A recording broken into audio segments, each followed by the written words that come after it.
Yeah, fellas, welcome to the show. Got two pieces of mail to share with you. First brother, Mr. Man, he wanted me to watch a video. He said this woman, this is a video of a woman talking about eye contact, and she don't want to make eye contact. He's locking eyes with a person that look good to her, okay? But she wants to look at them from far away and look off before they look at her. And that's where I teach my players. You got to be aware of women like that. They're not Mr. Man, don't get it twisted. They're not a majority. Okay, this girl, you know, she's twitching a lot. She has esteem issues. Okay, so you're not going to see that she's like the norm out there. So don't get it twisted. She also said that people she's not attracted to should look them in the eye, and I've seen girls like that. Okay, they're really touchy-feely when they feel, like she said, powerful. They come up to you when they feel like they're over you, they're better than you, like you're like a piece of, you're like a toy to them, a piece of shit. They feel like they can come up to you and talk to you, look at you in the eye, and feel sorry. She even said feel sorry for them, so to speak. Okay, so that's not. She's not even someone that you even want to even date. Okay, she's small. Whatever, I think she's of Jewish faith, all that. She had that Eastern European look. There were people that converted to Judaism and all that kind of stuff. I'm just guessing by the way she looked, but she has some, also as I said, some self-esteem issues going on. That's why she can't look, she won't play the game, basically, the way it's designed. And you'll see a couple of women like that out there, but as I said, they're not the norm. So, I don't know how you found this video. You sound like you must be doing a lot of searching or whatever, but that's one you can just go right on by. All right. Next is Mr. Megadomic. Questions about your time in Japan. I remember in some previous videos you mentioned times when you live in Japan. I just have a few questions to ask about that because I plan on visiting the country one day before I hit 30. One, what was your age when you're there? First time I don't know the age group, but I can tell you the grade because I was a kid. I was a military brat. First time in South Japan, which is up near Russia, I was going into kindergarten. Okay, we stayed about 18 months each time. How long have you been there? Was the second question. Second time I was going from third. We stayed there all the way up until actually I was going to fourth grade. We stayed there all the way up until my sixth grade year, end of sixth grade year. I came back, I went to seventh grade here in the States.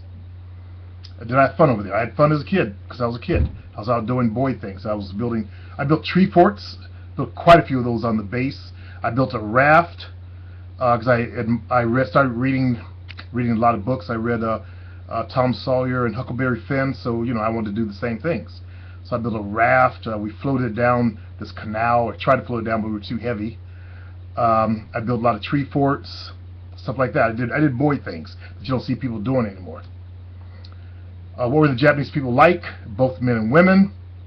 Can't really tell you that except I watched a lot of TV. The men in those days, they were very stern. The women very submissive. I understand it's not like that. There's been a lot of feminization amongst Japanese males. And the poor women are still left submissive, but nobody to submit to. Would you go back if you could? Not really. I've been there. You know, I don't have any desire to go to Japan again. Would I rather go somewhere else? If I'll go to an Asian country, I wouldn't mind going to Thailand. Say them Thai women are pretty fucking fine. So yeah, I don't want to go to Vietnam. I hear Vietnam is very pretty, but I don't have any desire to go there. China, I don't have a desire to go to China either. Really don't have that much of a desire to go to Europe except maybe to Portugal, where my girlfriend's, they're from an island called Pico, and her dad built a house on the ocean, on the beach there. So I would like to go there, maybe spend a month there.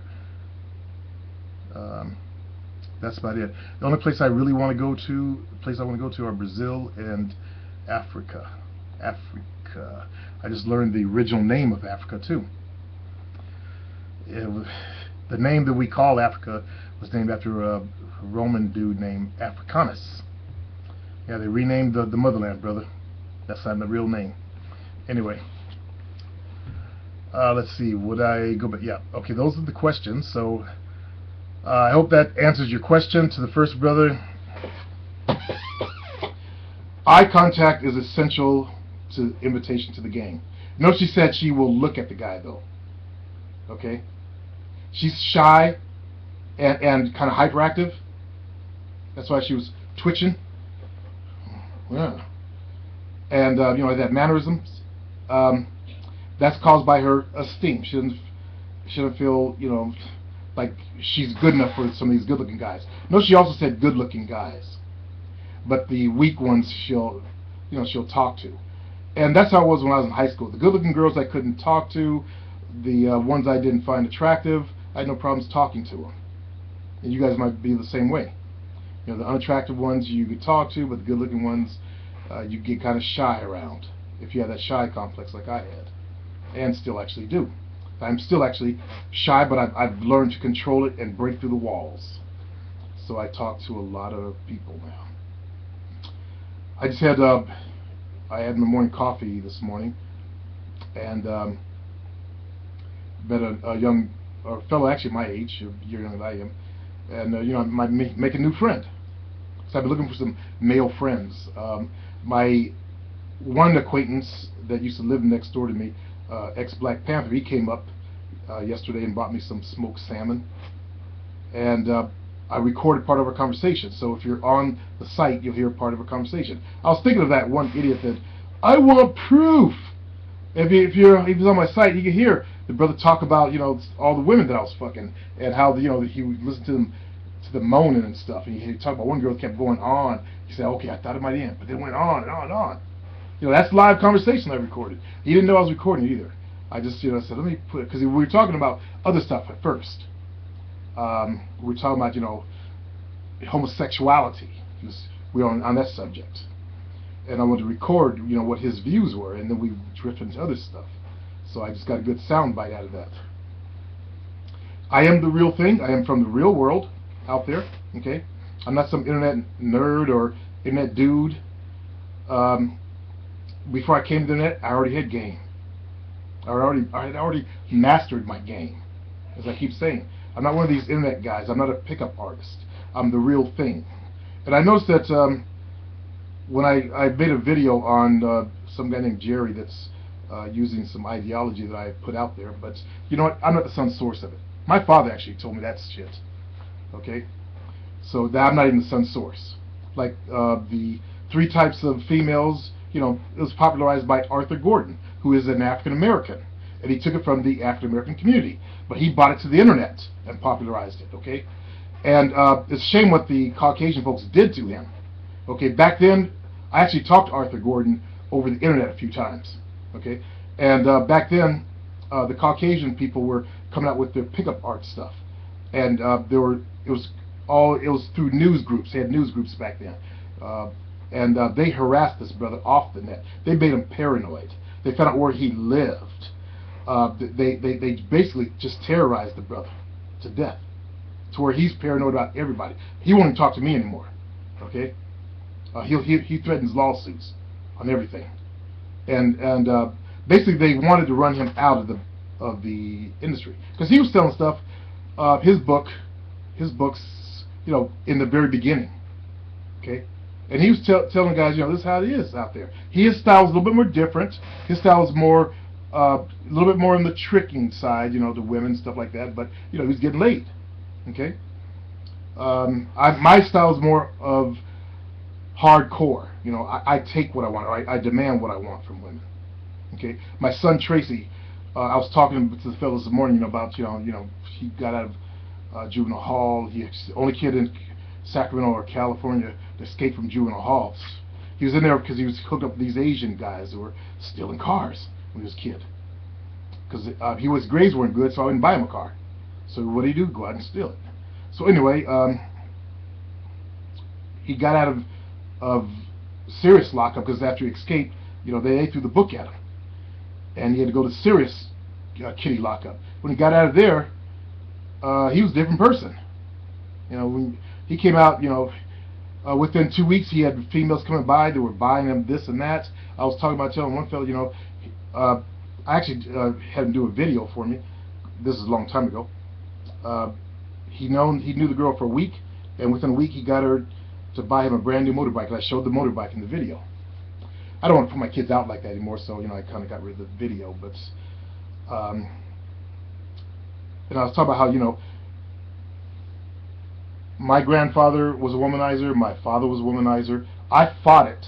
I didn't cheat on my wife. I don't believe in cheating on, you know, wives and all that kind of stuff because I grew up in that environment. But when I got out, I tried to be straight. I forgot to mention that in my past, you know, how I became a player. I didn't even tell fellas that. How I became a player was I couldn't take being married anymore, so I separated from my ex-wife, and I was teaching fitness classes. And the first woman I was with was this white woman, but she liked to read sci-fi. After I was through with her, I went and dated my first aerobic instructor named Susie. And Susie had just moved back from New York, where she was living with her boyfriend. She was from Sacramento also. I thought, you know, back then, this is how naive I was. I thought if you slept with a girl, she wouldn't sleep with anyone else, because I wasn't going to. Okay, that's how I used to be, fellas. Okay, if I slept with a girl, I would not sleep with another woman. I would just devote my attention to her, and I thought it was reciprocated. The night after I slept with her, I actually learned years later that she actually had a boyfriend at that time also. This brother with a monster dick.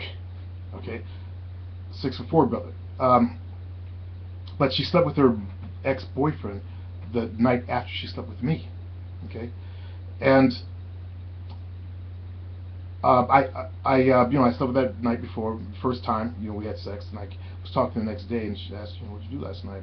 And then she said, you know, I saw my ex-boyfriend. And I dug it out of her, and she said it was just a fuck, but it crushed me. My little heart was crushed. Ooh, hoo, hoo. You know, I'm 27 years of age, whatever. You know, I was crushed. So I said, well, you know what, two can play that game. And what my dad put in me came out. It came to full fucking fruition. It blossomed and grew. So after that, that's how I became a player, because I got cheated on. I felt like, you know, if she slept with me once, then we were dating. That's all. You know, I didn't ask her to be my girlfriend. I've never asked anybody to be my girlfriend, including my current girlfriend. I've never said, hey, will you go stay with me, or will you be my girlfriend? I've never done that. Somebody write me back. Let me know if you had the same situation. You've never asked a girl to be your girlfriend, but then still you just kind of, you know, just kind of cohabitate together, or kind of come together as one. Okay. But women will always quick to call me their man, though. And that's the thing that women have. You know, they want a man. They want a man they can call their own. Okay, and they want someone that they can brag about to their coworkers, to other women, because that gives them props above. Women are very catty. They're always trying to outdo each other. Oh, my man was in a movie. Like when I was doing a movie down in Oakland, playing a pimp. All the girls I met, you know, I know they went back to work and bragged about me. You know, I met this guy, and you know, he's doing a movie in Oakland. Shit like that. You know, he owns his own business. If you own your own business, that's props, brothers. That's in there. You know, that's what their mothers want them to be with, as a professional. Okay, so you got to have something that women can brag about, basically. That's why I'm always preaching. You got to be one of them brothers, or white dudes, or Asian dudes, or Indian dudes, or whatever race you are, that's going somewhere. Well, actually, it's either the white community or the black community. We're the ones who are struggling. East Indian, Asians, dude, those guys are going somewhere. You guys got it covered. It's the white dudes, the white trash, and brothers, okay, that need that message. So when you have that, that gives a woman bragging rights. And believe me, when she starts bragging about you, she's invested herself into you. Okay, that's why I said yesterday, you know, best thing you do is give her a job, put her ass to work. Okay, that's why my door is closed. Mine's out there working right now. She just did 2 consultations. All right, so keep that in mind, fellas. Peace.